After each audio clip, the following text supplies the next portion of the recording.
Assalamu alaikum dear students. I welcome you all in the course of Software Engineering Concepts. Today we'll continue with the process models. We started discussion on process models in detail in from last lecture. आज हम कुछ और process models को discuss करेंगे, लेकिन उससे पहले एक क्विक रिकैप लेते हैं कि हमने लास्ट लेक्चर में किन किन कॉन्सेप्ट्स को समझा। तो बेटा लास्ट लेक्चर में we discuss about process model. In fact, definition of the process model. Definition जो process model की है, हमें पता चला कि it is kind of strategy to develop a particular software.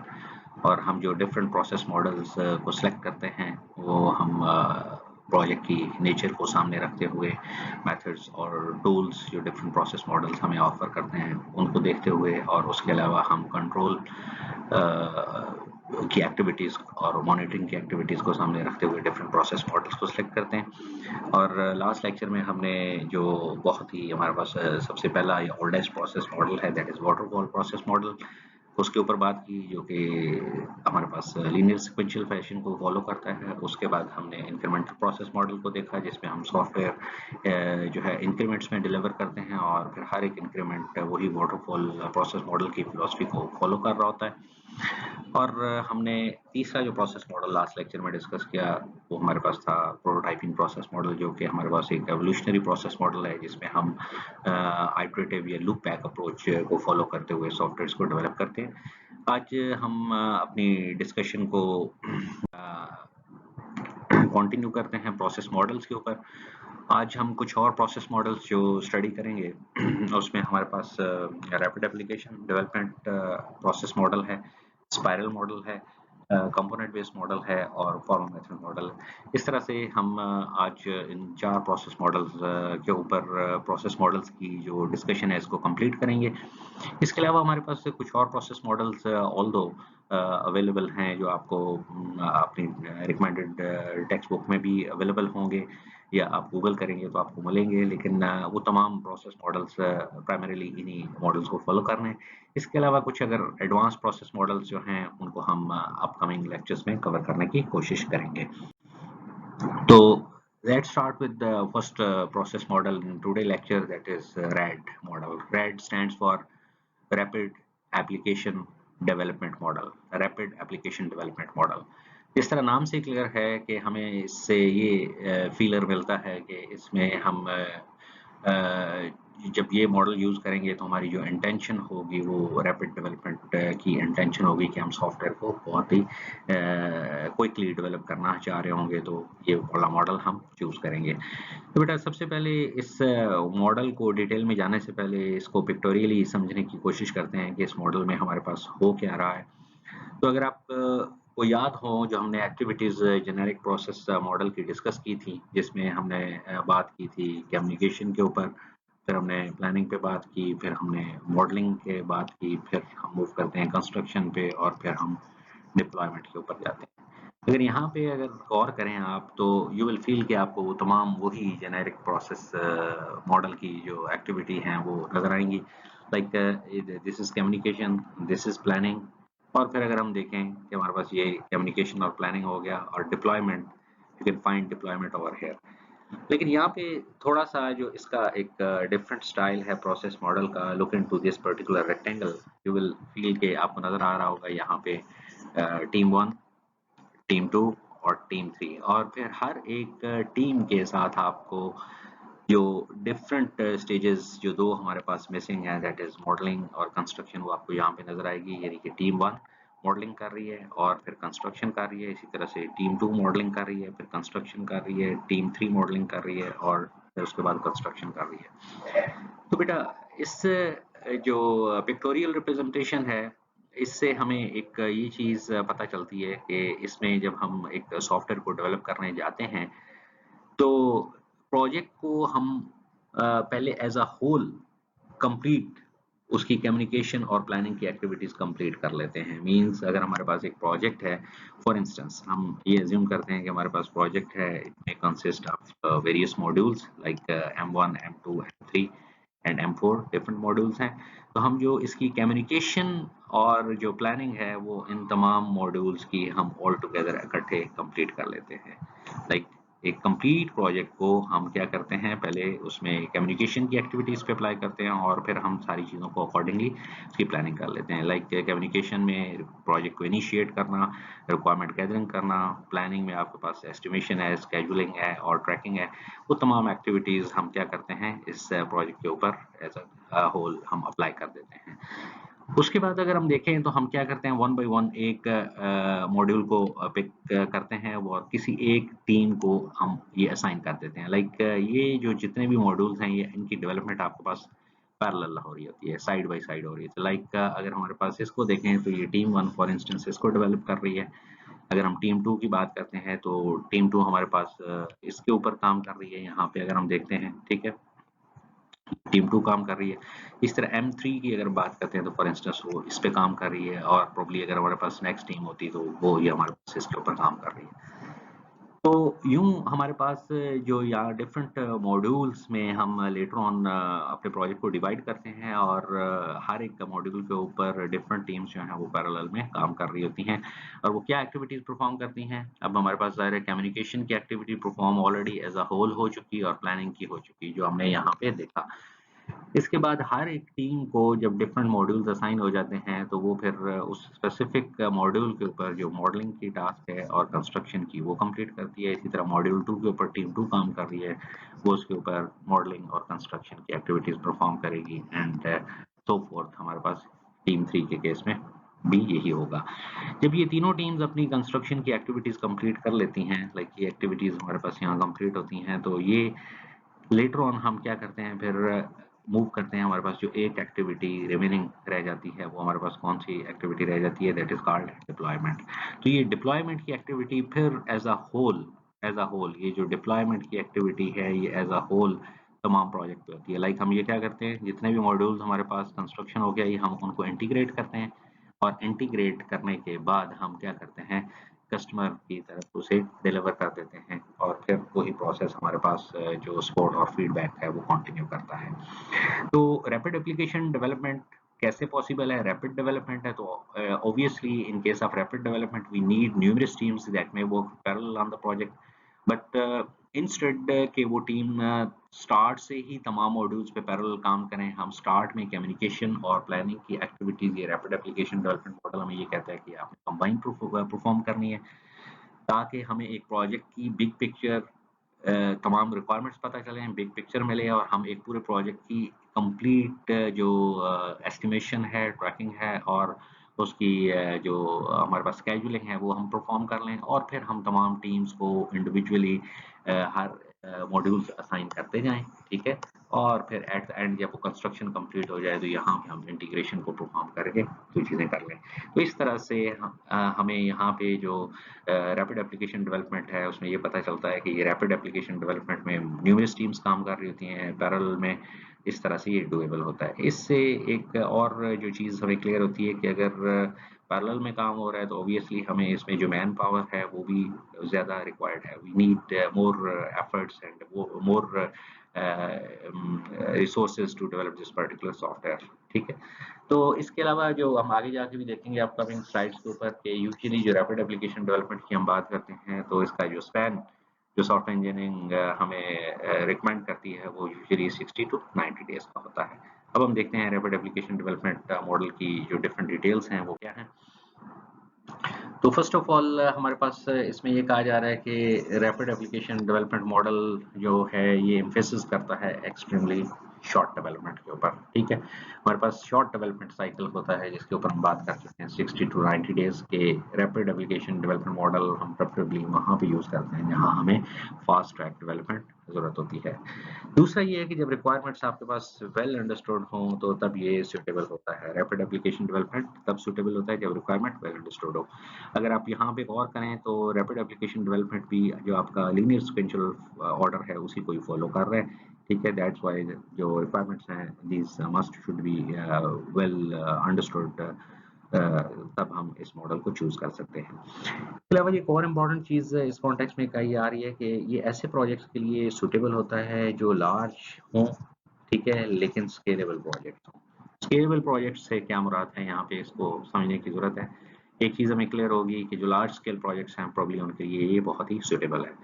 उसके अलावा जो स्केलेबल से मुराद ये है कि हमारे पास जो प्रोजेक्ट हम करने जा रहे हैं जिसके लिए, उसकी बाउंड्रीज का हमें अंदाजा होना चाहिए, उसकी बाउंड्रीज का अंदाजा होना चाहिए। मतलब लार्ज तो वो डेफिनेटली है, ठीक है, लेकिन हमें पता होना चाहिए कि वो कितना बड़ा प्रोजेक्ट है, उसमें उसकी बाउंड्रीज क्या है, लाइक हमने कौन सी चीजें इसमें डेवलप करनी है या मैनुअल से ऑटोमेशन की तरफ जाना है और कौन सी चीजें हमने नहीं करनी। यूजुअली हम जब स्कोप की बात करते हैं तो स्कोप को हम अगर डिफाइन करें तो उसमें हम ये कहते हैं थिंग्स जिनके बारे में व्हाट टू डू, कि हमने जो चीजें करनी होती हैं वो हमारे स्कोप का पार्ट होती हैं, और व्हाट नॉट टू डू, जो हमने नहीं करनी होती वो हमारे स्कोप से बाहर होती हैं। ठीक है, तो यहाँ पे अगर प्रोजेक्ट हमारे पास लार्ज लार्ज स्केल प्रोजेक्ट के लिए सूटेबल हैं, लेकिन we need to know about their scope, we need to know about their boundaries. ठीक है, ये हमें पता होना चाहिए। अगर हम ये कहते हैं कि हमें एक प्रोजेक्ट की बाउंड्रीज का आइडिया नहीं है वो कितना बड़ा है, तो प्रोबेबली ऐसी सिचुएशन में अगर लार्ज स्केल प्रोजेक्ट है तो फिर हमारा रैपिड एप्लीकेशन डेवलपमेंट सूटेबल नहीं होगी। ओके, नेक्स्ट पॉइंट इज के हमारे पास ऐसे प्रोजेक्ट्स के लिए ये सूटेबल है विच कैन बी मॉड्यूलराइज्ड। ऐसे प्रोजेक्ट्स जो कि हम क्या कर सकें, विच कैन बी मॉड्यूलराइज्ड, कि हमारे पास अगर प्रोजेक्ट्स की नेचर ऐसी है कि इसमें हम डिफरेंट मॉड्यूल्स बना सकते हैं, लॉजिकल मॉड्यूल्स, ठीक है, तो फिर तो ये इफेक्टिव है हमारे पास रैपिड एप्लीकेशन डेवलपमेंट की अप्रोच। अगर हम सॉफ्टवेयर को लॉजिकली डिफरेंट मॉड्यूल्स में डिवाइड नहीं कर सकते तो फिर ऐसी सिचुएशंस में डेफिनेटली जो रैड है ये हमारे लिए सूटेबल चॉइस नहीं बनती। नेक्स्ट पॉइंट में ये कहा जा रहा है कि rapid application development required sufficient human resources, sufficient human resources. इसके ऊपर हम लास्ट स्लाइड के ऊपर भी बात कर चुके हैं, क्योंकि हमने बहुत सारे मॉड्यूल्स के ऊपर पैरेलल काम करना होता है। We needs numerous teams to complete a particular project in different modules.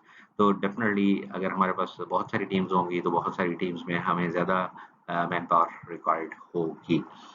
Next point is RAD requires the developers and customers who are committed to rapid fire activities. Like इसमें हमें जो लोग चाहिए, these must be very much motivated, ठीक है, और वो fast track में काम करने के जो है कैपेबल हों। ठीक है, हमें इसमें जो लेजी पर्सन होते हैं, ठीक है, या जो रिलेक्टेंट होते हैं, या जिन्हें आपको बहुत ज़्यादा ड्रैग करके काम करवाना पड़ता है, ऐसे लोगों की टीम यहाँ पे इस तरह के प्रोजेक्ट में फिजिबल नहीं होती।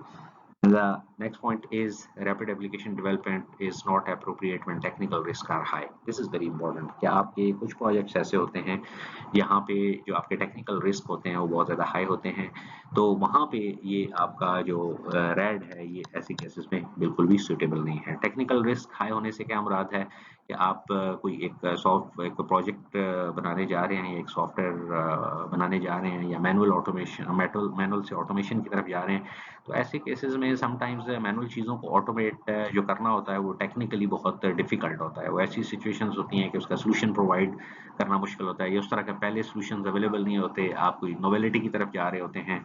तो इसका मतलब ये है कि if you are doing that particular thing first time, तो you have to face very much technical risk, जो कि आपको आइडिया नहीं है कि ये चीज़ें कैसे ऑटोमेट की जानी चाहिए या कैसे ऑटोमेट की जा सकती हैं। तो अगर ऐसी सिचुएशन है जिसमें टेक्निकल रिस्क बहुत ज़्यादा हाई है, प्रोजेक्ट की नेचर बहुत डिफिकल्ट है, तो फिर प्रॉब्ली ऐसी सिचुएशन के ऊपर भी आपका rapid application development model suitable नहीं होता। तो इस तरह से बेटा हमने अपनी डिस्कशन को सम अप अगर करें तो रैपिड एप्लीकेशन डेवलपमेंट मॉडल हमारे पास रैपिड डेवलपमेंट 60 टू 90 डेज उसके लिए सूटेबल होता है। उसके अलावा वो प्रोजेक्ट्स जो हमारे पास जिनकी रिक्वायरमेंट्स वेल अंडरस्टूड हों, उसके बाद वो प्रोजेक्ट्स बड़े हो सकते हैं लेकिन स्केलेबल होना चाहिए, उनका स्कोप जो है वो वेल डिफाइंड हो, प्रोजेक्ट्स मॉड्यूलराइज किए जा सकें, तो ऐसे प्रोजेक्ट्स के लिए सूटेबल होती है। लेकिन रैपिड एप्लीकेशन डेवलपमेंट के लिए obviously we need more man power, हमें सफिशिएंट ह्यूमन रिसोर्सेज चाहिए in order to develop various teams. इसी तरह से हमारे पास जो टीम मेंबर्स होने चाहिए, they must be very much committed and motivated towards fast development, और हाई रिस्क प्रोजेक्ट्स में ये ज्यादा सूटेबल नहीं होता। अब हम बात करते हैं बेटा एक और हमारे पास जो प्रोसेस मॉडल है, that is called spiral model. ठीक है, स्पाइरल मॉडल जिस तरह अगर हम इसके नाम से देखें तो हमारे पास इसमें डिफरेंट स्पाइरल्स, जिस तरह लूप के अंदर हमारे पास डिफरेंट स्पाइरल्स होती हैं। लाइक अगर हम लूप की बात करते हैं तो हमारे पास एक लूप का फेज कंप्लीट होता है, फिर हम नेक्स्ट स्टेज के ऊपर जाते हैं और इसी तरह से हम मूव करते रहते हैं। ठीक है, तो we come up with spiral. तो हमारे पास ये है, इसमें अगर हम यहाँ बात करते हैं, इस स्टेज से स्टार्ट करते हैं और यहाँ से लेके यहाँ तक हमारे पास एक स्पाइरल कंप्लीट होता है। इस सारे प्रोसेस में हम क्या करते हैं, इसमें हम कम्युनिकेशन भी परफॉर्म करते हैं, इसमें हम प्लानिंग भी कर रहे होते हैं, इसमें मॉडलिंग भी कर रहे होते हैं, इसमें कंस्ट्रक्शन भी कर रहे होते हैं, और इसमें हम क्या करते हैं, डिप्लॉयमेंट भी कर रहे होते हैं। And we again use to communicate with the customer. हम कस्टमर से दोबारा कम्युनिकेट करते हैं और चीज़ों को इम्प्रूव कर रहे होते हैं। यहाँ पे एक दो कॉन्सेप्ट्स समझने की बहुत ही ज़रूरत है। पहली जो इम्पोर्टेंट चीज़ है कि आपके माइंड में आएगा कि प्रोटोटाइपिंग जो मॉडल था और स्पाइरल मॉडल है, ये आपके माइंड में आएगा कि ये more less both are similar. ये आपको ये फील होगा कि वो भी आइटरेटिव था, ये भी आइटरेटिव है, ठीक है। उसमें भी काइंड ऑफ स्पाइरल्स ही हमारे पास क्रिएट हो रही होती हैं, यहाँ पे भी हमारे पास स्पाइरल्स ही बन रही हैं।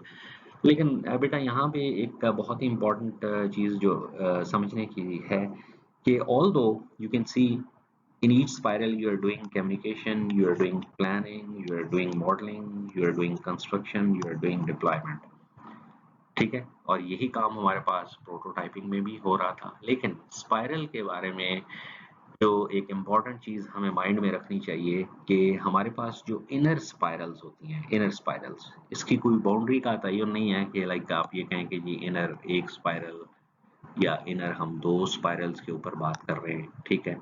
या फिर हम ये कहें कि इनर हम तीन स्पाइरल्स के ऊपर बात कर रहे हैं। लेकिन हम ये कह रहे हैं कि यहाँ पे जो इनर स्पाइरल्स हमारे पास होती हैं, यूजुअली जो इनर स्पाइरल्स होती हैं उनमें ज़रूरी नहीं है कि हमारे पास at the end at the end of each spiral, ये इनका क्या है, एंडिंग पॉइंट है ये ईच स्पाइरल। एंडिंग पॉइंट पे हमारे पास एक वर्किंग प्रोडक्ट अवेलेबल हो, जिस तरह के प्रोटोटाइपिंग मॉडल में अवेलेबल थी। प्रोटोटाइपिंग मॉडल में आपके पास क्या होता था, हर एक आइटरेशन के बाद you come up with a working product. लेकिन जब हम बात करते हैं स्पाइरल प्रोसेस मॉडल की, तो जरूरी नहीं है कि इसमें हमारे पास एक वर्किंग प्रोडक्ट अवेलेबल हो। फिर आप कहेंगे कि ओके, वर्किंग प्रोडक्ट अवेलेबल नहीं है तो फिर हम ये कंस्ट्रक्शन क्यों परफॉर्म कर रहे हैं, डिप्लॉयमेंट यहाँ पे क्यों स्पेसिफाई कर रहे हैं। You are very right, this question is very much valid. लेकिन बेटा जो इनर स्पाइरल होती हैं प्रॉब्ली उनके ऊपर हम इन चीज़ों के बारे में प्रैक्टिकली काम नहीं कर रहे होते, हम कंस्ट्रक्शन भी नहीं कर रहे होते और हम डिप्लॉयमेंट भी नहीं कर रहे होते। लेकिन we used to think about these construction activity, how we will perform the construction and deployment। और हमारे पास हो सकता है कि इनर स्पाइरल में वर्किंग प्रोडक्ट तो नहीं आएगी, लेकिन हमारे पास इसके एंड पे कोई ना कोई हमें डिलीवरेबल मिलेगा, कोई ना कोई डिलीवरेबल मिलेगा। और डिलीवरेबल क्या हो सकता है, it might be a document. तो डिलीवरेबल क्या हो सकता है, वो डिलीवरेबल क्या हो सकता है, that might be simple document. तो यूं हम कह सकते हैं कि इनर स्पाइरल में हमारे पास अनलाइक प्रोटोटाइप मॉडल प्रोबब्ली हमें क्या मिल सकता है, हमें यहाँ पे सिंपल डॉक्यूमेंट मिल जाए, ठीक है, यहाँ डॉक्यूमेंट मिल जाए, यहाँ डॉक्यूमेंट मिल जाए, इस स्टेज के ऊपर डॉक्यूमेंट मिल जाए, इस स्टेज के ऊपर हमें क्या मिल जाए, simply we come up with document. लेकिन जब हम चीजें हमारी मेच्योर हो जाती हैं with the passage of time, तो जो नेक्स्ट स्पाइरल्स हमारे पास आती हैं, जो भी फॉर इंस्टेंस अगर हम ये कहते हैं कि हमारे पास ये हमारे पास एक स्पाइरल है, इस स्पाइरल में हम क्या कर देते हैं, फिर हम इन एक्टिविटीज को प्रैक्टिकली इनेबल कर देते हैं, ठीक है।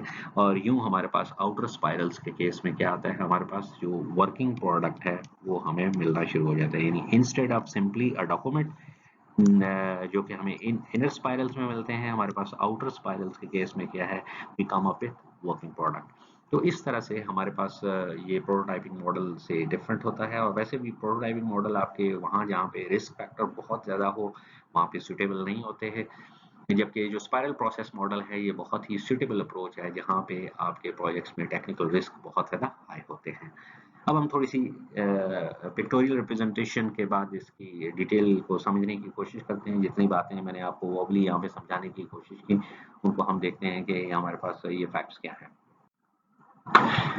तो स्पाइरल मॉडल में हमारे पास सबसे पहले तो ये इसकी सूटेबिलिटी की बात की जा रही है, कैसी सिचुएशन में बहुत सूटेबल है, जहाँ रिक्वायरमेंट्स वेल अंडरस्टूड ना हो, बिल्कुल वैसे ही जैसे कि प्रोटोटाइपिंग प्रोसेस मॉडल में था। रिक्वायरमेंट्स वेल अंडरस्टूड नहीं है, क्योंकि आइटरेटिव नेचर है। आइटरेटिव नेचर यूजुअली सपोर्ट कि हम जो तब इसे यूज़ कर सकते हैं जब हमारे पास रिक्वायरमेंट वेल अंडरस्टूड ना हो। एक और जो इम्पोर्टेंट चीज़ जो मैंने आपको लास्ट स्लाइड में बताई है, व्हेन रिस्क इज़ हाई, जब आपके पास सॉफ्टवेयर में रिस्क हाई हो, लाइक उसकी ऑप्शन ये भी हो सकती है कि प्रोजेक्ट बहुत लार्ज स्केल है, उसकी बाउंड्रीज क्लियर नहीं है, ठीक है, बहुत लार्ज स्केल प्रोजेक्ट है और उसकी बाउंड्रीज जो हैं वो बहुत ज़्यादा क्लियर बाउंड्रीज नहीं है, तो probably you have very high risk, या शायद इस तरह की ऑटोमेशन पहले नहीं हुई and you are going to do it for the first time. तो ऐसे केस में you are not well aware कि आपने बहुत सारे मैनुअल सॉल्यूशंस को ऑटोमेट कैसे करना है, तो उस केस में आपके पास इसमें जो रिस्क फैक्टर है वो क्या होता है, हाई है, तो फिर स्पाइरल मॉडल जो है ये आपके पास सूटेबल है। उसके बाद हमारे पास जो हमने बात की कि inner spiral focus on identifying software requirement, जो इनर स्पाइरल है उनका ज़्यादा फोकस होता है सॉफ्टवेयर रिक्वायरमेंट्स को आइडेंटिफाई करना, उनको मॉडल करना, ठीक है, और प्रोजेक्ट के जो रिस्क हैं उनको आइडेंटिफाई करना, ठीक है, इनर स्पाइरल में। हमने इसलिए बात की थी कि प्रैक्टिकली हम फोकस्ड कंस्ट्रक्शन और डिप्लॉयमेंट के ऊपर नहीं कर रहे होते, रादर कम्युनिकेशन, प्लानिंग और मॉडलिंग के ऊपर हमारा फोकस होता है, और हम वहाँ पे जो रिक्वायरमेंट से रेलेवेंट एक्टिविटीज हैं उनको रिगोरसली अप्लाई कर रहे होते हैं, ठीक है, और रिस्क को उसमें जो होते हैं उनको पॉप अप करने की कोशिश करते हैं, आइडेंटिफाई करने की कोशिश करते हैं। इसी तरह से outer spiral takes on classical waterfall approach after requirements have been defined, कि जब आपकी रिक्वायरमेंट्स डिफाइन हो जाती हैं आउटर स्पाइरल में आपको क्या फील होता है, बिल्कुल वैसे ही जैसे एक वाटरफॉल अप्रोच को आप फॉलो कर रहे हैं, like you are doing communication, planning, construction, modelling, construction and deployment, तो ये आपके पास होता है। और इसी तरह से फिर आप अगली स्टेज के ऊपर फिर आइटरेटिव में चले जाते हैं और चीज़ों को इम्प्रूव करते जाते हैं। तो यहाँ पे जो लीनियर सिक्वेंशियल की बात की जा रही है इन केस ऑफ सिंगल स्पाइरल, सिर्फ सिंगल स्पाइरल के अगर हम एक पॉइंट से स्टार्ट करते हैं और अगले पॉइंट यहाँ तक पहुँचते हैं, तो ये सिंगल स्पाइरल में जो फैशन यूज हो रहा है that is linear sequential fashion. उसके बाद जो हम पहले भी बात यहाँ पे कर चुके हैं रिस्क के पॉइंट ऑफ व्यू से, उसी को फर्दर इंडोर्स किया जा रहा है कि operate as a risk driven model, इसे हम रिस्क ड्रिवन मॉडल भी कहते हैं, जहाँ पे रिस्क बहुत ज़्यादा हाई हो, तो we have to take the decision either we will go for the development और नो गो। तो यहाँ पे हमने ये डिसीजन लेना होता है कि क्या जब हम एक स्पाइरल कंप्लीट कर लेते हैं, स्पेशली यहाँ पे इनर स्पाइरल्स की बात हो रही है, जब एक स्पाइरल कंप्लीट हो जाता है, यहाँ से शुरू हुए और यहाँ कंप्लीट हो गया, तो we have to take the decision either we should continue for this project और नॉट, ठीक है, ये डूएबल है या नहीं है। इसी तरह से हम अगली आइटरेशन में जाते हैं तो यहाँ पे फिर ये डिसीजन लिया जाता है। यही बात की जा रही है कि operate as a risk driven model, go or no go decision occurs after each complete spiral in order to react to the risk determination। तो यहाँ पे ये हमारे पास डिसीजन होता है कि either we should continue with this particular project or we should or this is not technical possible to automate। The next point is requirement requires considerable expertise and risk assessment। जाहिर है अगर यहाँ पे high risk projects की बात हम कर रहे हैं, हमने गो और नो गो डिसीजन लेना है, ऐसे प्रोजेक्ट्स इनके स्कोप वेग हैं या टेक्निकली उनकी ऑटोमेशन डूएबल नहीं है, तो हमें जो टीम है उसमें we need expertise of risk assessment. हमारे पास ऐसे लोग होने चाहिए, सीनियर लोग, जो रिस्क को असेस कर सकें। And lastly serve as a realistic model for the large scale software development, वो प्रोजेक्ट्स जो हमारे पास लार्ज स्केल होते हैं, और यहाँ हम ये भी कह सकते हैं कि ऐसे प्रोजेक्ट्स लार्ज स्केल हैं और उनका स्कोप वेल डिफाइंड नहीं होता, तो ऐसी केसेस में और उनका रिस्क बहुत ज़्यादा हाई होता है, ऐसे केसेस में जो स्पाइरल मॉडल है वो बहुत ही सुटेबल सिलेक्शन है हमारे लिए। ओके, तो यहाँ पे हम स्पाइरल मॉडल के ऊपर डिस्कशन को कंक्लूड करते हैं। नेक्स्ट मॉडल देखते हैं हमारे पास कौन सा है। The next model is component based development model। अब कंपोनेंट बेस्ड डेवलपमेंट मॉडल समझते हैं कि हमारे पास क्या मॉडल है, किन फ्लेवर्स को यूज कर रहा है। तो component based model incorporates many of the characteristics of spiral model. पहली बात हमें ये क्लियर हुई कि बहुत सारी जो कैरेक्टरिस्टिक्स हैं या जो फ्लेवर है ये यूज कर रहा है किसका, वही जो हम स्पाइरल अभी डिस्कस कर चुके हैं कि ये स्पाइरल्स में मूव करता है। ओके, और इसमें क्या है, it is evolutionary in nature। Evolutionary in nature means it's kind of iterative model demanding an iterative approach to creation of the software। हम iterative way में क्या करेंगे, सॉफ्टवेयर की डेवलपमेंट को कंप्लीट करेंगे। ऑब्वियसली ये हमें यहाँ से भी क्लियर हो जाता है जब हमने स्पाइरल की बात की। The most important point, look at this particular point जिसमें ये कहा जा रहा है, however the component based development model constructs application from commercial off the shelf software component। This is very important। कि इसमें कंपोनेंट बेस्ड डेवलपमेंट में हम यूजुअली चीज़ों को स्क्रैच से डेवलप नहीं करते। प्रेफरेबली हमारी फर्स्ट चॉइस होती है कि हम commercial of the shelf software components को बोरो कर लें। इस तरह मैंने आपको सॉफ्टवेयर की कैरेक्टरिस्टिक्स को बताते हुए कहा था कि software are customized or custom made, तो वहां पे हमने डिस्कस किया था थर्ड पार्टी कंपोनेंट्स को, ऑफ द शेल्फ कंपोनेंट्स को। यहाँ उसी की बात की जा रही है कि इस मॉडल में हमारी फर्स्ट चॉइस ये होती है कि we use to go for third party components, हम उनको चूज कर लें instead of doing development from scratch. तो अगर हम थर्ड पार्टी कंपोनेंट्स को यूज कर लेते हैं इंस्टेड ऑफ स्क्रैच डेवलपमेंट, तो इसमें हमें बेनिफिट्स क्या मिलते हैं? एक तो ये है कि हम एग्जिस्टिंग चीज़ों को रीयूज कर सकते हैं, ठीक है। अब ये थर्ड पार्टी या हमारे पास ऑफ द शेल्फ कंपोनेंट्स क्या है? ये वो हैं जो सॉफ्टवेयर हाउस के पास पहले से लाइब्रेरी में बने हुए अवेलेबल हैं, ठीक है। हम इनको रीयूज कर लेंगे। दूसरा, इसका रीयूज करने की वजह से हमें फास्ट डेवलपमेंट मिल जाएगी, क्योंकि ऑलरेडी हमारे पास सॉफ्टवेयर बना हुआ है, तो हमें उसके ऊपर दोबारा स्क्रैच से एफर्ट्स नहीं लगाने पड़ेंगे। Rather we have to perform a little customisation in that particular module and we can easily integrate with the rest of the project. और डेफिनेटली हमारे पास least requirement of component testing. अगर एक software already बना हुआ है तो हमें उस कंपोनेंट को दोबारा टेस्ट करने की, रिगोरस टेस्टिंग की जरूरत नहीं होगी। हमें इतनी टेस्टिंग की जरूरत होगी कि हमने फॉर इंस्टेंस ये एक पर्टिकुलर जो कंपोनेंट है इसको बोरो किया है और हम इसे अपने जो प्रोजेक्ट है उसके अंदर इसे या उस प्रोजेक्ट के अंदर हम इसे इंटीग्रेट कर रहे हैं, तो इंटीग्रेशन करने के बाद, ठीक है, कि इस सॉफ्टवेयर में वो कैसा परफॉर्म कर रहा है, हमें सिर्फ इस लेवल के ऊपर टेस्टिंग की जरूरत पड़ेगी। तो डियर फ्रेंड्स, हमें कंपोनेंट डेवलपमेंट मॉडल में जो एक चीज बड़ी क्लियर पता चलती है, जिस तरह के नाम से इसके क्लियर हो रहा है कि we usually develop the software through the components that are basically third party components or off the shelf components. Preferably in first choice we go for reusing the existing components, ठीक है। अगर वो components available नहीं होते तो फिर हमें scratch development की तरफ जाना पड़ता है। दैट्स वाई इसमें जो डेवलपमेंट होती है वो फास्ट ट्रैक डेवलपमेंट हमें होती है।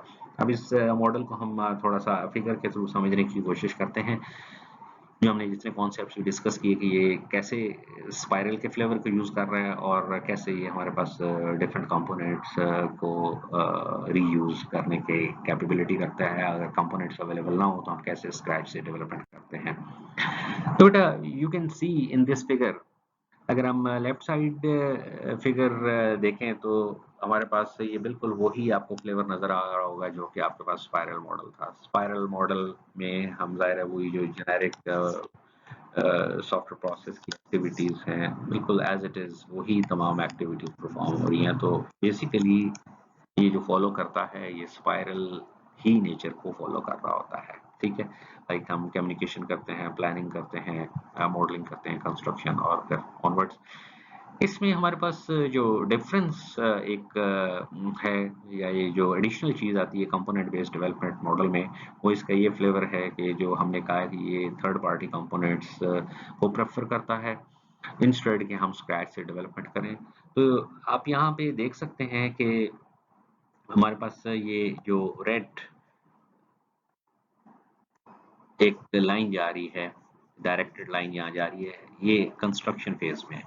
कि when we are in construction phase हम क्या करते हैं, हम यहाँ से यहाँ जंप इन करते हैं और हमारा एक और जो हमें प्रोसीजर फॉलो करना होता है वो यहाँ पे डिफाइन किया गया है। वो प्रोसीजर क्या है कि जब हम आइडेंटिफाई कर रहे होते हैं okay we have to develop this particular component, तो हमें फिर क्या करना होता है, we have to identify that component. हम आइडेंटिफाई करते हैं कि ओके हमने ये एक स्पेसिफिक कंपोनेंट है जिसकी डेवलपमेंट करनी है।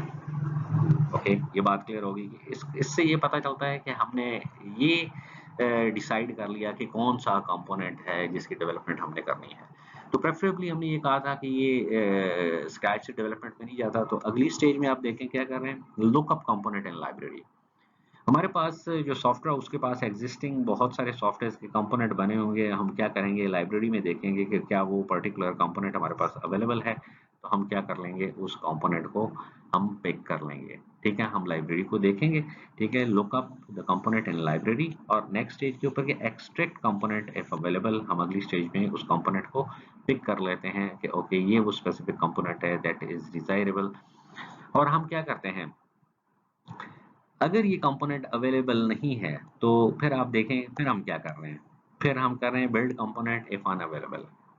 फिर अगले स्टेप में हमने ये करना है, अगर कंपोनेंट मिल गया तो गुड एनफ, अगर कंपोनेंट नहीं मिला तो हमें क्या करना पड़ेगा, हमें कंपोनेंट स्क्रैच से बनाना पड़ेगा। लेकिन जो हमारी फर्स्ट प्रेफरेंस क्या है, फर्स्ट प्रेफरेंस ये है we have to look into the library, ठीक है, हमने वो कंपोनेंट देखना है और उस कंपोनेंट को एक्सट्रैक्ट करना है, otherwise we have to develop the component from scratch. जब ये काम हम कर लेंगे तो फिर अगली स्टेज के ऊपर हमें क्या करना पड़ेगा, put new component in the library, हम इस कंपोनेंट को लाइब्रेरी में रख देंगे ताकि ये फ्यूचर यूज के लिए हमारे लिए अवेलेबल हो। और अगली स्टेज हमारे पास क्या हो, construct nth iteration of the system. Definitely हम ये चीजें इस कंपोनेंट को यहाँ पे यूज कर लेंगे, फिर अगला कंपोनेंट आइडेंटिफाई करेंगे, ठीक है, अगला कंपोनेंट आइडेंटिफाई करने के बाद हम दोबारा यहाँ रेफर करेंगे, और इस तरह से ये जो प्रोसेस है हमारा, यूँ समझें कि इस फैशन में रिपीट होता रहेगा, ये इस फैशन में हमारे पास ये चीजें रिपीट होती रहेंगी। और यहाँ से हमें एक क्लियर इसका जो एसेंस था कि हम ऑफ द शेल्फ या थर्ड पार्टी कंपोनेंट्स को यूज करते हुए सॉफ्टवेयर की फास्ट डेवलपमेंट कर लेते हैं, वो हमें क्लियर हो जाता है, और ये भी पता चल जाता है कि ये कैसे स्पाइरल के फ्लेवर को ब्लेंड कर रहा है। अब बात करते हैं हम फॉर्मल मेथड्स मॉडल के ऊपर, कि हमारे पास फॉर्मल मेथड्स मॉडल क्या है। प्रॉब्ली हमने अभी तक जितने मॉडल स्टडी किए हैं, आप इस मॉडल की जो एसेंस है, इसकी अप्रोच है, या ये जो स्ट्रेटजी है, you will find it very different from rest of the models. तो फॉर्मल मेथड्स मॉडल जो है, पहली बात यह है कि it use to use the formal mathematical specification. हमारे पास बाकी जितने भी मॉडल्स अवेलेबल हैं, उन तमाम मॉडल्स में हम चीज़ों को मैथमेटिकली स्पेसिफाई नहीं करते। लाइक कोई भी रिक्वायरमेंट्स हैं तो हम उन्हें एक मैथमेटिकल एक्सप्रेशन के थ्रू रिप्रेजेंट नहीं कर रहे होते, रादर हमारे पास और बहुत सारी रिप्रेजेंटेशन के लिए जो लैंग्वेजेस अवेलेबल हैं या मॉडलिंग टूल्स अवेलेबल हैं, हम उनके थ्रू रिप्रेजेंट कर रहे होते हैं, ठीक है। लेकिन यहाँ पे क्या होता है, हम जितनी भी रिक्वायरमेंट्स होती हैं उन्हें किसी इक्वेशन के थ्रू या मैथमेटिकल एक्सप्रेशन के थ्रू रिप्रेजेंट कर रहे होते हैं, जिसमें definitely you should have very good knowledge of mathematical specification, mathematical modelling, discrete mathematics.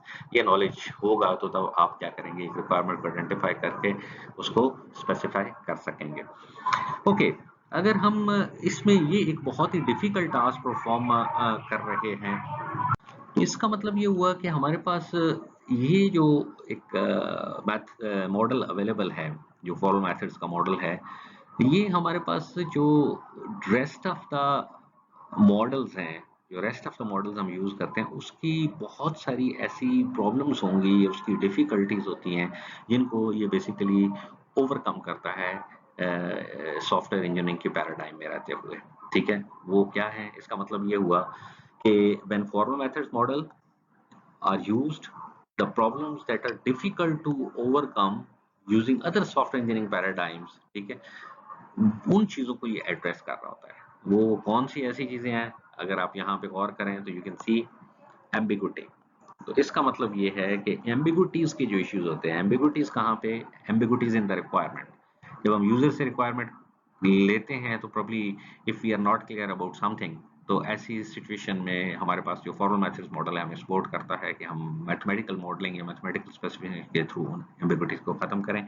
Incompleteness, अगर हमें कहीं पे फील होता है कि हमने जो चीजें की हैं वो चीजें ठीक हैं, ठीक है, वो कंप्लीट हैं, या उनमें स्टिल हमें इम्प्रूवमेंट की ज़रूरत है, तो प्रीवियस मॉडल्स में शायद हम इस चीज़ को गेज नहीं कर पाते, लेकिन जब हम मैथमेटिकली चीज़ों को स्पेसिफाई करेंगे तो probably we can easily understand if a particular phenomena or if particular requirement or if particular mechanism is incomplete.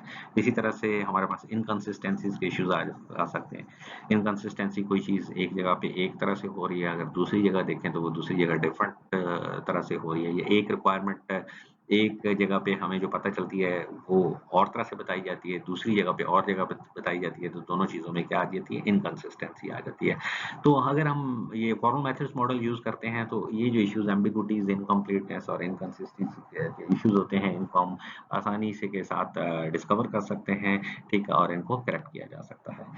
अब अगर हम इतना ही ये चीज़ें रिगोरसली ये अप्लाई कर रहे हैं तो डेफिनेटली हमारे पास ऐसी सिचुएशंस में ये मॉडल्स यूज़ किए जाते हैं जहाँ पे हमें डिफेक्ट फ्री सॉफ्टवेयर रिक्वायर्ड हो, जहाँ पे हमें डिफेक्ट फ्री सॉफ्टवेयर रिक्वायर्ड हो। प्रोबब्ली अगर रियल लाइफ में देखा जाए तो हम जितनी भी सॉफ्टवेयर डेवलपमेंट कर रहे होते हैं, हम उसमें प्रेफरेबली हमारी कोशिश होती है कि वो डिफेक्ट फ्री हो, कि हम उन सॉफ्टवेयर को डिप्लॉय कर दें तो बाद में उसमें इश्यूज ना हो। लेकिन अगेन हम जब सॉफ्टवेयर को डिप्लॉय करते हैं तो उसमें बाद में इस तरह के इश्यूज, इस तरह के प्रॉब्लम्स होते हैं। रीजन बीइंग कि हमने उसमें प्रॉपर एक मैथमेटिकल स्पेसिफिकेशन के थ्रू चीजों को नहीं किया होता। ओके, अब हमारे पास एक चीज एप्लीकेशन के पॉइंट ऑफ व्यू से देखते हैं। इसमें सबसे पहले कि हमारे पास ये जो फॉर्मल मेथड्स मॉडल होते हैं, फॉर्मल मेथड्स मॉडल, ये हमारे पास डिफेक्ट फ्री, हमने लास्ट स्लाइड में बात की कि डिफेक्ट फ्री यहाँ पे हमें सॉफ्टवेयर रिक्वायर्ड हो। अब डिफेक्ट फ्री से क्या मुराद है, यहाँ पे हमारे पास लाइफ थ्रेटनिंग सिचुएशंस हो, लाइफ थ्रेटनिंग सिचुएशंस, वहां पे हमारे पास इस तरह के मॉडल्स यूज किए जाते हैं। अब कैसे हो सकता है, फॉर इंस्टेंस हम ये कहते हैं कि हमने मिसाइल की नेविगेशन के लिए कोई सिस्टम डिफाइन करना है, कोई सिस्टम डिजाइन करना है मिसाइल नेविगेशन के लिए। अब मिसाइल नेविगेशन के लिए probably you need error free software, defect free software, ठीक है। अब मिसाइल नेविगेशन में प्रोबब्ली आप खुद देख सकते हैं कि अगर आप उसमें माइनर सा भी एरर हो तो उसमें लाइफ थ्रेटनिंग सिचुएशन हो सकती है, ठीक है। तो अब फॉर इंस्टेंस हम ये कह सकते हैं कि ओके, हमने बात की कि मिसाइल नेविगेशन के लिए हम क्या, उसके बाद अगर हम कहते हैं कि हम एयर जेट्स जो होते हैं या फाइटिंग पायलट्स जो होते हैं या कमर्शियल जो हमारे पास एयरप्लेन्स होते हैं, उनके कॉकपिट के लिए सॉफ्टवेयर अगर डिजाइन कर रहे हैं तो प्रॉब्ली ये भी लाइफ थ्रेटनिंग सिचुएशन है। अगर उसमें हमारे पास डिफेक्ट्स आ जाते हैं तो उस पर्टिकुलर सिचुएशन में obviously again we need formal methods kind of things कि हम उनको अप्लाई करें और हमें ये पता हो कि पहले से पता हो कि अगर एरर्स हैं तो वो मैथमेटिकल मॉडलिंग के थ्रू ही हमें पॉप अप हो जाए। सिस्टम के डिप्लॉय होने और इम्प्लीमेंट होने के बाद जाहिर है उसका जो आउटकम्स हैं या उसके कॉन्सिक्वेंसेज हैं वो बहुत क्रिटिकल हो सकते हैं, ठीक है। इसी तरह से अगर हम कोई न्यूक्लियर डिफ्यूजन के ऊपर काम कर रहे हैं, ठीक है, न्यूक्लियर डिफ्यूजन या एटॉमिक जो हमारे पास फ्यूजन होती है उसके ऊपर अगर हम काम कर रहे हैं तो definitely if we are going to develop a software for that particular situation जिसमें लाइफ थ्रेटनिंग सिचुएशन है, तो ऐसे केसेस में हमारे लिए जो फॉर्मल मेथड्स मॉडल होता है जो कि फॉर्मल मैथमेटिकल स्पेसिफिकेशन को यूज करते हुए सिस्टम को डेवलप करता है, वो हमारे लिए सुटेबल होता है। लेकिन अब हमारे पास डेफिनेटली ये जो फॉर्मल मेथड्स मॉडल यूज करेंगे तो एक चीज हमें बहुत ही क्लियर होनी चाहिए कि ये हमारे पास एक तो टाइम कंज्यूमिंग, इसमें बहुत ज़्यादा टाइम रिक्वायर्ड है और बहुत ज़्यादा एक्सपेंसिव है। ज़ाहिर टाइम कंज्यूमिंग होगा तो इसमें हमें क्या है कि हमें इसके ऊपर बहुत ज़्यादा एक्सपेंसेस या कॉस्ट इनकर करनी पड़ेगी। और उसके अलावा हमारे पास ये है कि जो एक्सपर्ट्स हैं, हमें स्पेसिफिक फील्ड के जो एक्सपर्ट्स हैं वो रिक्वायर्ड होंगे। और यूजुअली फॉर्मल मेथड्स मॉडल के जो एक्सपर्ट्स होते हैं सॉफ्टवेयर इंजीनियरिंग में, ये आपको बहुत ही कम मिलेंगे और जो मिलेंगे वो हाईली पेड होंगे। तो डेफिनेटली उससे भी आपका जो एक्सपेंसेस वाला फैक्टर है वो बहुत ज़्यादा इंक्रीज हो जाता है। इसके बाद few software developers have the necessary background to apply the formal methods, ठीक है। extensive training is required, so ये हम ऑलरेडी बात कर चुके हैं कि you will find very few people do those who are those who have very good expertise in the formal methods specification कि हम इस तरह के सॉफ्टवेयर को डेवलप कर सकें। The last point is it is difficult to use the models as a communication mechanism for technically unsophisticated customer। अगर आपके पास जो आपके कस्टमर्स हैं या एंड यूजर है that is she is technically not very much sound, तो फिर इस मॉडल को उसके साथ जो कम्युनिकेट करना होता है वो बहुत ही मुश्किल हो जाता है, क्योंकि आप सारी चीज़ों को मैथमेटिकली रिप्रेजेंट कर रहे होंगे तो प्रोबब्ली वो शायद इन मैथमेटिकल इक्वेशंस के थ्रू या एक्सप्रेशंस के थ्रू बहुत ज़्यादा कन्विंस ना हो, ठीक है। तो इसमें एक ये भी बैरियर होता है जब आप फॉर्मल मेथड्स मॉडल को यूज कर रहे होते हैं। तो cut in short, formal methods model हमारे पास एक ऐसा मॉडल है जो कि प्रीवियस जितने भी मॉडल्स हमने डिस्कस किए हैं उनकी जो शॉर्टकमिंग्स हैं, उनके जो इश्यूज हैं, उनके जो प्रॉब्लम्स हैं, उनको डिस्कवर करता है और उन प्रॉब्लम्स को क्या करता है, बेसिकली क्रैक करता है, एड्रेस करता है, ओवरकम करता है। एम्बिग्विटीज हो सकती हैं, इनकंसिस्टेंसीज हो सकती हैं, हमारे पास इनकम्प्लीटनेस हो सकती है। और ये ऐसी सिचुएशंस के लिए, ऐसे प्रोजेक्ट्स के लिए सूटेबल होता है जहाँ पे हमें डिफेक्ट फ्री सिस्टम्स प्रोवाइड करने होते हैं, जहाँ लाइफ थ्रेटनिंग सिचुएशन होती है, क्योंकि वहाँ पे आपकी कॉस्ट मैटर नहीं कर रही होती और टाइम मैटर नहीं कर रहा होता, लाइफ रादर आपका ये मैटर कर रहा होता है कि उसकी एक्यूरेसी कितनी होगी, ठीक है। तो इसलिए लाइक हमारे पास इस तरह मिसाइल नेविगेशन है, हमारे पास जो एयरप्लेन्स हैं उनके कॉकपिट का सॉफ्टवेयर डिजाइन करना है, या हमारे पास जो न्यूक्लियर फ्यूजन के सिस्टम्स होते हैं, इस तरह की चीज़ों में हमारे लिए ये जो फॉर्मल मैथड्स मॉडल है ये बहुत ही सुटेबल होता है, या यही यूज़ किया जाता है वहाँ पे। Again it is very much obvious, ये टाइम कंज्यूमिंग है, हमारे पास एक्सपेंसिव है, हमें इस तरह के एरियाज में एक्सपर्टीज बहुत ज़्यादा कम मिलती हैं, और कस्टमर के साथ इस मॉडल को अगर हमें डिस्कस करना हो, कम्युनिकेट करना हो, प्रोग्रेस बतानी हो, तो जाहिर है वो हमारे पास एक मुश्किल एक्टिविटी होती है। डियर स्टूडेंट्स, इस तरह से अगर हम आज अपनी डिस्कशन को सम अप करें, तो आज के लेक्चर में हमने प्रोसेस मॉडल्स का जो टॉपिक था उसको कंटिन्यू किया, और हमने कुछ मज़ीद इम्पोर्टेंट प्रोसेस मॉडल्स को डिस्कस किया जो हमें एक डिफरेंट स्ट्रेटजी बता रहे थे, जिसमें हमने रैड पे बात की, हमने स्पाइरल पे बात की, कंपोनेंट बेस्ड मॉडल पे बात की, और फॉर्मल मॉडल पे बात की, और हमने ये डिस्कस किया कि ये किन किन सिचुएशंस में सूटेबल होते हैं। इस लेक्चर से पहले हमने जो बात की थी वो वाटरफॉल प्रोसेस मॉडल के ऊपर बात की थी, हमने इंक्रीमेंटल प्रोसेस मॉडल के ऊपर बात की थी, और इसके अलावा हमने डिस्कस किया था कि हमारे पास जो प्रोटोटाइपिंग प्रोसेस मॉडल होता है वो क्या होता है। तो डियर स्टूडेंट्स, यूं हम आज के इस लेक्चर के एंड पे जो प्रोसेस मॉडल्स की जो डिस्कशन है उसको सम अप करते हैं।